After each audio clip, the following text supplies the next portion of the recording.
Hey everybody, welcome back to A Power 5 with Coach Bree. Excited to have you get here again for another week, another episode today. And something you always kind of hear me talk about is self-reflection. I want you to think about, what is your process when you do self-reflecting? For those of you who follow me on social media, you'll see like sometimes I'll hashtag reflections, or I'll put in my title line self-reflection, because I'm always in a place where I'm thinking. I'm always thinking. And that's part of because I'm not a big TV watcher. I don't watch a lot of TV. I love music, but I try to have a good balance of that, of what I listen to and how much I listen to it.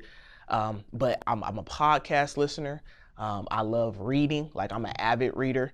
And so I'm constantly thinking. I'm always trying to find myself in positions to add value to my life and grow.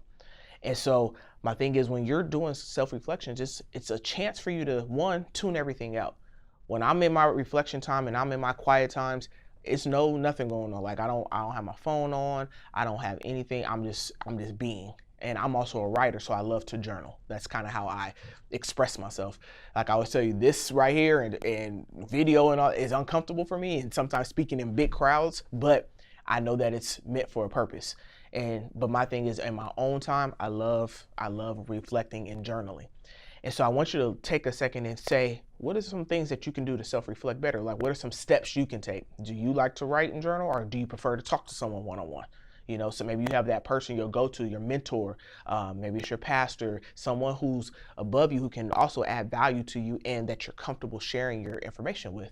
Because like I said, that's one thing for me. I have that, but I love to journal. It just helps me kind of run my thoughts out better.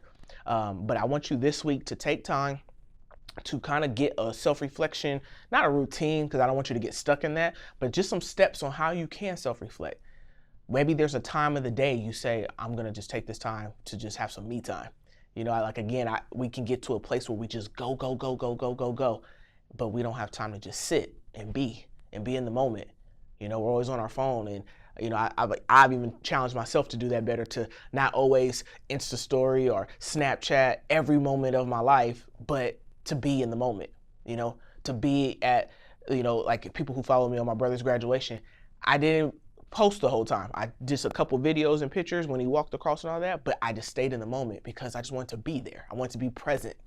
And so I think sometimes we just have to do that for our personal lives. Just be present, just sit, be still, and not always trying to go, relax. Because that's where the time where you're going to see some things where you can grow in.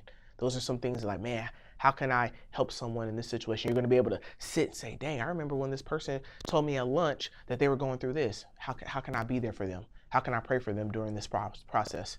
But when we're always going and always just thinking about self, we forget about those around us and situations around us.